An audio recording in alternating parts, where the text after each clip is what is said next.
Salut à toi, bienvenue dans cette nouvelle vidéo. Donc je te dis je suis passé au tutoiement, tu t'en rends compte. C'est juste que j'ai envie de te parler à toi qui est devant ton ordi, qui regarde cette vidéo sur ton téléphone, sur ta tablette, pour qu'il y ait un rapport un peu plus de conseils. J'ai pas envie de faire un truc trop strict, de mettre trop de distance et de te donner vraiment des conseils comme si je parlais à un pote, comme si je parlais à un ami. Donc le sujet d'aujourd'hui, c'est parler plus lentement. Pourquoi, comment, enfin je te dis tout sur le sujet.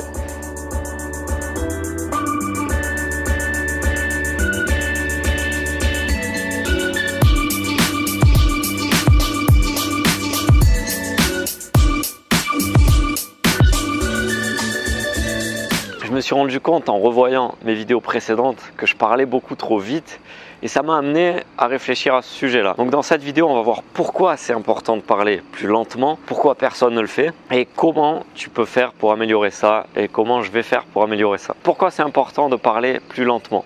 Il y a deux raisons à ça. La première raison, c'est que ça va permettre aux gens de mieux comprendre ce que tu leur racontes. Ça va leur permettre de mieux assimiler ce que tu dis, de mieux visualiser ce que tu es en train de leur raconter. Et forcément, ton discours sera beaucoup plus impactant. Mais la deuxième raison, c'est que ça va t'aider toi à réfléchir à ce que tu dis. Ça va t'aider toi à placer des silences dans ton discours. Ça va rendre ton discours encore une fois plus impactant parce que tu pourras faire attention à ta gestuelle, attention au rythme de ta parole. Et ça te permettra de ne pas être perdu dans le flow de ta voix, de parler trop vite, d'enchaîner comme ça et de ne pas savoir trop ce que tu dis.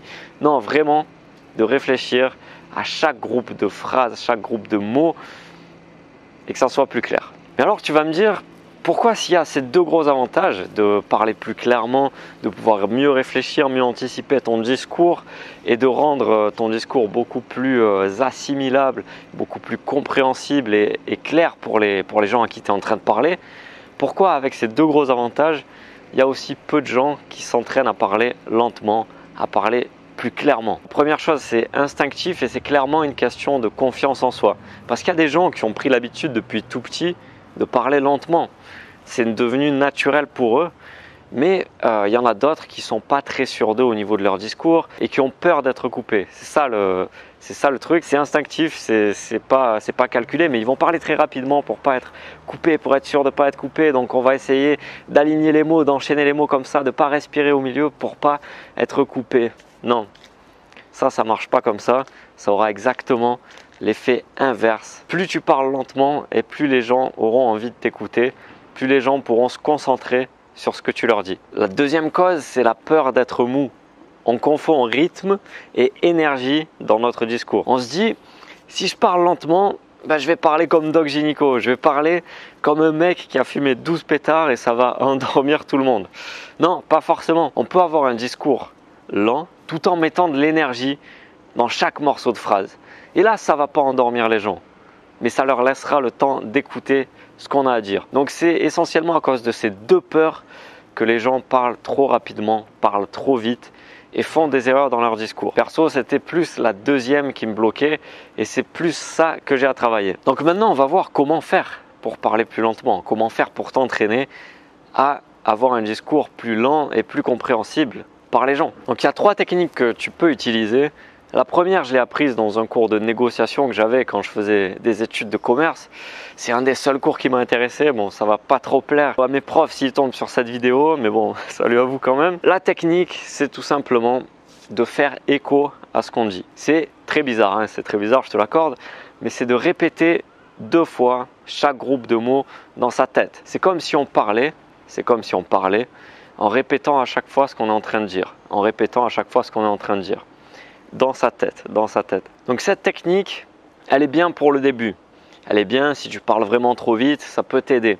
Par contre, le risque, c'est de parler trop lentement au final. Cette technique, tu peux t'en servir pour les présentations scriptées, vraiment préparées à la lettre près, parce que là, vraiment, tu pourras étudier ton rythme. Par contre, si tu fais ça dans une impro, dans une conversation avec des gens, ça risque de te demander une concentration supplémentaire. Tu risques de te concentrer là-dessus et de ne pas forcément écouter les gens à qui tu es en train de parler, de ne pas forcément faire attention à ta gestuelle et tu seras beaucoup moins à l'aise en impro. À mon avis, ça fait marrer la mouette qui est juste en haut, je ne sais pas si on l'a entendu. La deuxième technique, c'est un conseil qu'on m'a donné quand je faisais du théâtre. En fait, c'est tout simplement de respecter la ponctuation. C'est bizarre à dire et tu ne vois pas forcément les phrases écrites dans ta tête. Si tu fais une petite pause à chaque virgule, à chaque groupe de mots en fait, et si tu fais une pause un peu plus grande à chaque point, à chaque fin de phrase. Et ça te permet vraiment de faire attention à ton rythme, ça te permet vraiment de parler plus lentement. Encore une fois, ça demande de l'entraînement, encore une fois, ça ne sera pas naturel dès le départ. Et le troisième et dernier conseil que je peux te donner par rapport à ça, c'est tout simplement de t'enregistrer. Voilà, tu peux faire des vidéos comme moi si tu as une chaîne YouTube, tu peux voir ta progression là-dessus. Mais si tu n'as pas prévu d'en faire un business, si tu n'as pas prévu de faire un truc vraiment sérieux là-dessus, que tu n'as pas de chaîne YouTube et que tu as peur que ça te prenne trop de temps, ben, tu peux tout simplement t'enregistrer uniquement la voix avec ton téléphone. Tu appuies sur dictaphone, tu t'enregistres, tu te réécoutes et ça te permet de modifier ton rythme, de voir si tu parles trop vite, trop lentement, avec trop peu d'énergie ou pas. C'est tout pour cette vidéo, donc j'espère qu'elle t'a plu, j'espère qu'elle t'a aidé. Si le sujet du charisme est quelque chose qui t'intéresse, j'ai un bonus pour toi, donc c'est gratuit, clique sur le premier lien dans la description et tu recevras un livre que j'ai écrit qui s'appelle 6 exercices concrets pour travailler ton charisme. Donc ce que c'est pas uniquement un PDF avec des images que j'ai rédigées, tu vas recevoir en même temps une vidéo par jour par email, donc pendant 7 jours où j'applique moi-même les exercices que je te propose dans ce livre. Donc tu vas me voir galérer en les faisant, tu vas me voir réussir certaines fois. Voilà, c'est à base d'étirements, de travail sur ta voix et de trucs à faire dans la rue. Enfin, tu verras, ça peut vraiment t'aider en 7 jours et c'est des petites habitudes à prendre, à mettre en place au quotidien. Sur ce, je te dis merci d'avoir regardé cette vidéo et à très bientôt pour la prochaine. Ciao!